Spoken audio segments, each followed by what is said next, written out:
What's up, everybody? It's Chris Sarai bringing you another edition of the Car Concierge Show, the show that helps with the buying, selling, maintaining, and repairing of your vehicle. On today's show, we're going to do a heavy little thing on Tesla as we talk about a rapper, Bug Huey, who states that Tesla automatically or remotely deactivated his Tesla Cybertruck because of a song he put out. After that, we're going to check out the latest recall that Tesla's put out, where they are having a couple of their vehicles lose power while they're in motion. And last but not least, we're going to check out the story about the latest car repossessions that have hit a major surge, more than they were back in roughly 2009. Alright, so let's jump straight into it.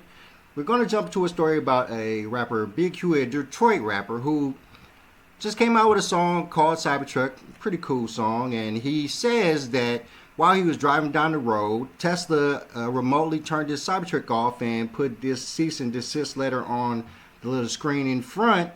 And he said they sent him a cease and desist letter about that. Let's check out the post that he put out first, and then we'll go from there. Like, what the fuck? I can't move the car, bro. I'm stranded as fuck. Hell no, bro. And right there, you can see it has a Tesla Cybertruck, something on there. Later on, we find that it was made up, but let's check out the little song he put out for Cybertruck. I went and ran it up. It's your fault if you broke as fuck. Take a ride with me, I can show you how to run it up. Might just pull up Cybertruck. I ain't cry about shit, little nigga, I went and ran it up. Let's check out Tesla's response. Alright, Tesla's response to rapper's viral video claiming his Cybertruck was deactivated on the side of the road. A few days ago, a rapper shared a video of his Tesla Cybertruck screen and said the company had decided to remotely deactivate the EV truck. Days later, a person also shared a cease and desist letter received by Tesla. The company responded and called both things fake, but people are pointing out something in the comments section. That's why I'm reading this. I want to get down to the bottom. Tesla said it did not remotely deactivate the Cybertruck. A Tesla Cybertruck owner went viral with a video depicting his Cybertruck screen going crazy and showing a message that said the car was being deactivated remotely. Days later, he shared a cease and desist letter that reportedly received from Tesla, apparently because he had made a song titled Cybertruck. Tesla said the video was fake, as was the cease and desist letter, and the company does not deactivate cars remotely. Even though the video and the story was fake, some people in the comment section had a question to ask. Can automakers remotely kill your car? A lot of users said Tesla should sue the person in question for spreading fake news, which is a fair point. But an ex-owner made another good point by asking a very important question. But do you have that you do have that capability, do you not? An ex-user asked. And this is the little thing. It says, this is fake, that's not our screen. Tesla does not disable vehicles remotely. The vehicle blah, blah, blah. And then AP on X, but you do have that capability, do you not? In the olden days, it would have been impossible for an automaker to remotely interact with the vehicle because the technology simply wasn't good enough for that. But it is today, which means that in theory, automakers are technically capable of controlling and interacting with EVs remotely. After all, that's exactly what happens with OAT or over-the-air updates. A while back, Xiaomi halved the amount of horsepower that owners could use in their SU7 Ultra because some were driving too fast. Really? Xiaomi partly backtracked, mostly because people complained about it, but apparently it did happen. And according to the Guardian newspaper in the UK, Ford had apparently applied for a patent to remotely repossess cars after missing payments. Food for thought. That's crazy. Alright guys, so as interesting the story is about Bug Huey and him making up the story or not, the bigger and better story is the simple fact that we have to understand that a lot of these vehicles lately have this ability, because OAT is pretty common these days. Over-the-air updates is pretty common. They're going to be becoming more common in the future. So the idea that Tesla could be able to, shut your Cybertruck down is not far-fetched. And pretty much, I would think that they can do that.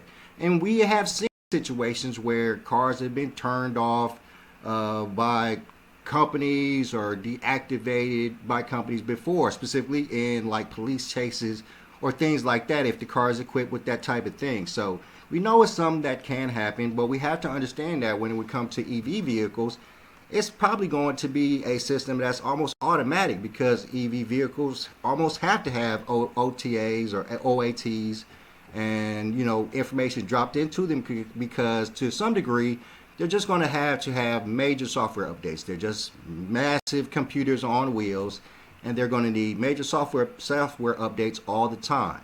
And the fact that they're going to need these updates will tell you that they will have to have the automaker and the dealership has to have access or connection to your vehicle, you know, to make this happen. So the fact that they do have this access, and most EV vehicles come with the technology to control these issues, then there's no doubt that we can think that they can automatically shut these vehicles down. And it's just like that, the whole Barack Obama movie where, I don't know, Falling Behind or whatever it's called, but it had that scene where all of the Teslas were remotely driving themselves onto a highway from a dealership. And how do you think that's happening? That's not happening because any customer did that. It's happening because something in the car is telling them that it needs to go somewhere. And that's just the automated system of EVs, and that's just the automated system of knowing that these EV vehicles, these automated vehicles, can in some way, shape, or form work on their own and drive on their own and ultimately turn off on their own. Which leads us to our next story. Tesla did have a recall that came out not too long ago. Let's check it out. And it's a recall stating that a couple of their vehicles are just going to lose power while you're in the midst of driving. So this is a quick reader. Let's check it out. We're going to go to MSN. Tesla recalls thousands of vehicles due to serious defects, sudden loss, by Zachary Ehrman, and this was 21 hours ago. Tesla is recalling thousands of its newer cars due to a serious defect that could cause the electric vehicle to lose power in motion. According to Forbes, the move affects the automaker's Model 3 and Model Y EVs, raising yet another concern about the company's ability to provide safe and reliable products. What's happening? The National Highway Traffic Safety Administration shared on October 21st that Tesla had notified the agency they would be recalling nearly 13,000 EVs due to a faulty part in the vehicle's battery systems. The defect, found in 5,038 Model 3 2025 sedans and 7,925 Model Y 2026 SUVs, involves a battery pack contactor that can fail unexpectedly. The failure can lead to what the NHTSA described as a sudden loss of propulsion, creating a serious safety risk if it occurs at high speeds or in traffic. Tesla has logged 36 warranty claims and 26 field reports connected to the issue, according to Forbes, but said in October of 2022 that it had not received any reports of crashes or injuries. Why this recall is important. Losing power while driving possesses clear safety risks. Meanwhile, this recall adds a growing list of reliability issues with Tesla products. Earlier this year, the company recalled more than 40,000 Cybertrucks over an exterior panel problem and hundreds of thousands of older Model 3 and Model Y cars due to a power steering defect, according to USA Today. Since the battery pack issue, the automaker has issued another recall for Cybertrucks. This one relates to overly bright lights. Each of these setbacks could chip away at the consumer confidence, causing potential buyers to think twice before buying an electric vehicle. A shift that's critical to reducing harmful, costly heat-trapping pollution and our dependence on combustion engine vehicles. Somebody like EVs. What's being done? Owners of the Tesla vehicles impacted by the battery-related recall are expected to be notified by December 9th, and the company has said it will replace affected battery packs at no cost. The NHTSA continues to monitor Tesla closely, especially as it also investigates the company's full self-driving software for potential safety violations, according to Forbes.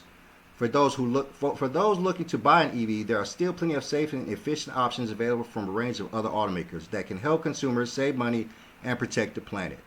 All right, and once again, we're talking about recalls, and we're just going to have more and more of these recalls coming out. Now, mind you, we do believe that standardly, when it comes to Tesla and EV vehicles, most of those recalls will be, over-the-air recalls, but there's going to be lots of situations where you're still going to have to take your vehicle into the shop to get batteries replaced, the wheels, the tires, the brakes, all these other systems are going to still, even though you have an EV vehicle, you're still going to need to go to the dealership. And specifically for recalls like these, you're going to spend a lot of time at dealerships because, of course, these cars are new. They're still new on the road. They haven't been driven for over 4 or 5 years till you get an idea of what's going to break down, how it's going to break down, and what's going to happen to you when it does break down. You have to monitor these things, and as I always say, they don't do enough research and development because they have to get the product out to the people. They have to get the latest stuff out. They have to get out the newest stuff, and that's what's causing our next story, the biggest problem out there now. So, all right, last but not least, we're going to talk about the latest car repossession situation in America. We have, of course, with everything that's going on with EBT and everything else, Section 8 and all these type of things, owning a brand new car, it shouldn't have been the most important thing in people's minds. But of course, with the EV incentives going away and all these other things, it kind of forced or pushed people to buy new cars. And now we're seeing massive repossessions going on. Let's check it out. Car repossessions are at their highest level since the Great Recession, with millions of Americans losing their vehicles. CBS 8's Alex Sly joins us live in studio with what this trend could mean for the economy. Alex? Well, Carlo, it means more people are falling behind on their car payments, and when that happens, lenders can step in and repossess those vehicles. Experts say it's not necessarily a sign of economic collapse, but it's definitely a warning sign that the economy is slowing down. More than 2.2 million cars have been repossessed so far this year, and that number is expected to top 3 million by the end of the year, according to the Recovery Database Network. I think the biggest question we have is this a recession indicator? It's a question dividing economists. Some people think that we're headed for a recession. Other people think that will remain positive, but growing only slowly. University of San Diego. How can anybody not think that we're headed in some type of recession with everything that's going on, I would say. And with the cars and everything else, with prices, going up to some degree, I mean, it's almost inevitable. It's almost inevitable. Economics professor Alan Jin thinks rising repossessions doesn't necessarily signal a recession, but does show the economy is losing steam, especially in the job market. If people then are not getting, the raises, if they're not getting the jobs, then they could be impacted then in terms of their ability to make payments, particularly with the cost of other products increasing. With housing and food costs still high, Jin says many people are putting car payments lower on their priority list. He adds that this goes back to the pandemic, when many consumers had extra cash and splurged on cars. Those vehicles often came with high prices and high interest rates, leading to big monthly payments that some are now struggling to keep up with. A lot of car buyers ended up underwater, that the car was worth less than the actual value of the loan. And so financially, it might have made sense for them then to default on the loan as opposed to trying to pay it off. On top of that, today the average price of a new car in the U.S. is above $50,000 for the first time ever, according to Cox Automotive. And Jin says it's hard to predict whether repossessions will keep climbing or level off, but he notes that when Americans can't pay for something as essential as a car, which is often their main way to get to work, it is a sign that the economy is under stress. Is this a true warning sign? In the past, have these types of spikes preceded an economic downturn? They actually have. When you think about a recession, you think about jobs are being lost, which leads to missed payments. Luckily, right now, we're not seeing major job cuts yet, but Jin says if unemployment starts to rise, repossessions could accelerate even faster. Definitely something that we need to watch as things get a little rougher for people out there. Alex Sly reporting for us. Thanks, Alex. What is she talking about? Did she not see all the latest layoffs at GM and UPS and Amazon and Meta, and there have been massive layoffs all over the place. So I don't know what she's talking about, but this is definitely a sign, a horrible sign for the recession, a horrible sign for everything, really. Let's think about this, guys. We just went through a process of seeing massive layoffs on over 10 major companies. Thousands of people lost their jobs. we're seeing right now that as of November, over 42 million people who are not getting the food stamps that they stand to get to pay for food. And now we're talking about the repossession of cars is going up. Why? Because that major percentage of people lost their jobs. This major percentage of people don't have the money or are not being given the money that they stand to get to buy food. That explains the repossession of cars absolutely, totally. Because food is more important than a car. And if you lose your job, you don't have the money to pay for a car. The world is headed into a major problem. I don't know if I want to say it's going to be a recession, but this is a major problem. The simple fact that right before the holidays, so many people have lost their jobs. And on top of that, so many people have lost their ability to get food the way they standardly got food, is throwing so many people into a major loop in their lives, a major problem in their lives. We see people crashing out left and right on the internet, crashing out left and right. And I want to say that, to some degree, of course, you have to say that, some of these repossessions are, the people who purchase the car's fault. I mean, buying too much car that you can't afford, having a car note that's over $1,000. At 52 years old, I can honestly sit here and tell you that I've never in my life had a car note. I went to purchase, and which means that, of course, I've bought, pretty much used cars my whole life. I bought one new car, paid cash for it. No, that's a lie. I bought two new cars, paid cash for them. And the one time that I went to, buy a car off the lot, my bill was going to be, if I remember correctly, $365 a month. And it was a brand new Chevy Trailblazer. And I was buying it because I was going to use it for business or whatever. And I bought it. I drove it home the next morning, and I was living in a frat/trap house at the time with a whole bunch of my boys. And I had a friend who worked at McDonald's, and he had to go to work every morning. I would drive him to work at McDonald's. So we jump in my new Trailblazer, we bumping, having a good old time first thing in the morning. And this is Indiana. This is southern Indiana. So, and it was probably in, I want to say, late November. So it was, a little sludge on the ground. You know what sludge is? A little snowy sludge on the ground. So I was going to, make a stop to make a turn to get to McDonald's. Applied the brakes. Car didn't stop. Car kept sliding. Slid straight through the stop sign. Kept on sliding straight across the street. I'm trying to turn the wheel. It's not turning. It's just sliding. And I slid right over to a nice old lady who was sitting in like a Buick LeSabre. I remember it was a blue Buick LeSabre. And that car slid almost right to her door. And it stopped right there before it hit her. Boy, I took my homie to McDonald's and I took that car straight back to that dealership. Never again. It was a bad sign for me. And what I'm saying is that, people who put themselves in these positions to have to pay all these thousands of dollars a month for these cars, it's a bad sign. It's a bad idea. I understand, I don't understand. I understand you like to keep up with the Joneses and you want to have the best cars and everybody want to see you in the best things. And I was like that for a long time too. I totally agree. But once you get to a certain point in life, you realize that those materialistic things and what other people think is not truly that important. And you have to realize that, the safety, the ability to save money to take care of, future problems with your family or future financial problems with your housing. It's way more important than how much you spend or how cool or nice your car is. Right?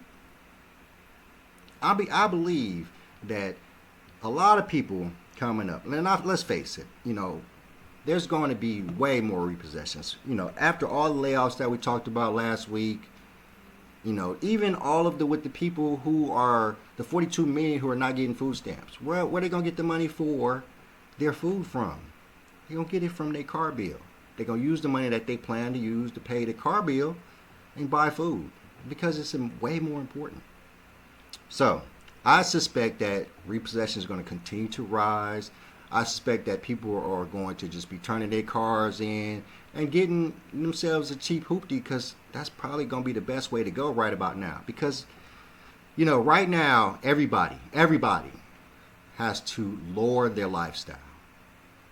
I really believe that. Unless you super duper rich and you know your money is just caking over itself, I understand.